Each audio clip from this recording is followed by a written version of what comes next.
Family ആയിട്ട് വിയന്നെ പോകുന്നുണ്ടെങ്കിൽ തീർച്ചയായും നിങ്ങൾക്ക് വിസിറ്റ് ചെയ്യാൻ പറ്റിയ സ്ഥലമാണ് ഷോൺബ്രൺ സൂ. വിയന്നയിലെ ഷോൺബ്രൺ സൂവിന് ഒരുപാട് പ്രത്യേകതകളുണ്ട്. ലോകത്തിലെ ഏറ്റവും പഴയ സൂ ആണിത്.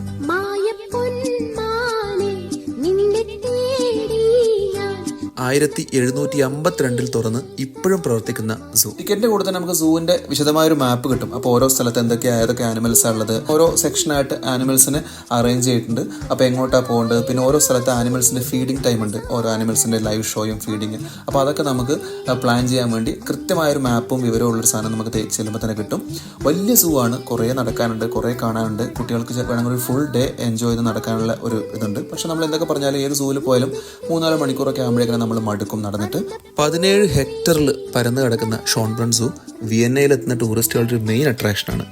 ഓരോ വർഷവും ഏകദേശം 2 മില്യൺ ആൾക്കാരാണ് ഷോൺബ്രൺ സൂ കാണാൻ വരുന്നത്. 27 യൂറോ ആണ് ഇൻഡിവിജ്വൽ ടിക്കറ്റിന്. പക്ഷെ നമുക്ക് ഫാമിലി ടിക്കറ്റ് ആയി എടുക്കുമ്പോൾ ഡിസ്കൗണ്ട് ഉണ്ട്. അതുകൂടാതെ വിയന്ന സിറ്റി ട്രാവൽ പാസ് ഒക്കെ ഉണ്ടെങ്കിൽ നമുക്ക് അതിലും ഡിസ്കൗണ്ട് കിട്ടും. മറ്റു സൂന്ന് വ്യത്യസ്തമായിട്ട് ഇവിടെ കണ്ട കുറച്ച് ആനിമൽസ് ആണ് ഗ്രീൻ അനാക്കോണ്ട. നമ്മുടെ നാട്ടിൽ തിരുവനന്തപുരം മൃഗശാലയുണ്ട്, പക്ഷെ ഞാനിവിടെ യൂറോപ്പിൽ വന്നിട്ട് ഇതുവരെ കണ്ടിട്ടില്ല. പിന്നെ ജയന്റ് പാണ്ടാസ്, ആദ്യമായിട്ടാണ് പാണ്ഡ ഇത്ര അടുത്ത് നേരിട്ട് കാണുന്നത്. ഇങ്ങനെ നമ്മൾ കണ്ടിരുന്നു പോകുന്നത് കുട്ടികൾക്കും ഭയങ്കര ഇഷ്ടമായി.